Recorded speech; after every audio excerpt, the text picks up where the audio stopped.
வாகனத்துல பாருங்க, உங்கள் வீட்டில் பயன்படாமல் ஓரத்தில் இருக்கக்கூடிய பழைய பொருட்களை நாங்கள் நல்ல விலைக்கு வாங்கிக் கொள்கிறோம். வாங்கம்மா வாங்க, எங்களது வாகனத்துல பழைய இரும்பு, பழைய தகரம், பழைய பிளாஸ்டிக், பழைய அலுமினியம், பழைய சில்வர், பழைய செம்பு, பழைய மிக்ஸி, பழைய கிரைண்டர், இரும்பா கொட்டா நாங்கள் நல்ல விலைக்கு வாங்கிக் கொள்கிறோம். இதெல்லாம் போவாதியா நானா வாங்கம்மா வாங்க, எங்களது வாகனத்துல இந்தா 50 ரூபாய் தான் வரும். அண்ணா அண்ணா அண்ணா 50 ரூபாய் பத்தாதுண்ணா, இது கூட போட்டுக்கண்ணா. வா இதெல்லாம் வாங்குறது இல்லப்பா.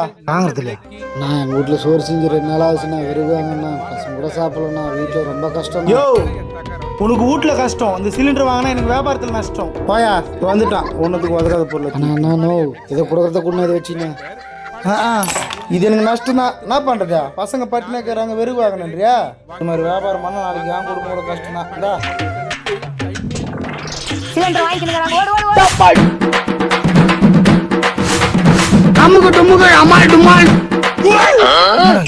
ஊருக்குள்ள எப்படிதான் வரையோ